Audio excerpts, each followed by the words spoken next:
আর দেখো সন্ধ্যাবেলায় তোমাদের ভিউটা একটু দেখাচ্ছে চারিদিকের, অপরূপ সুন্দর। আমার তো খুব ভালো লাগছে। আর তোমাদের কীরকম লাগছে অবশ্য কমেন্টে জানিও। চারিদিকের অবস্থা দেখতেই পাচ্ছ, চারিদিকটা কত সুন্দর। তো সন্ধ্যা হয়ে গেছে।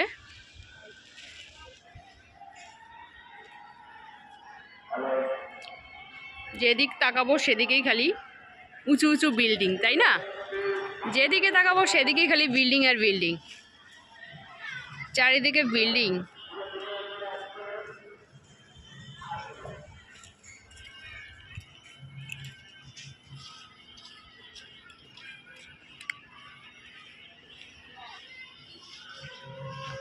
সন্ধেবেলা সব জায়গায় যখন লাইটিংটা জ্বলে ওঠে তখন আরও বেশি সুন্দর লাগে।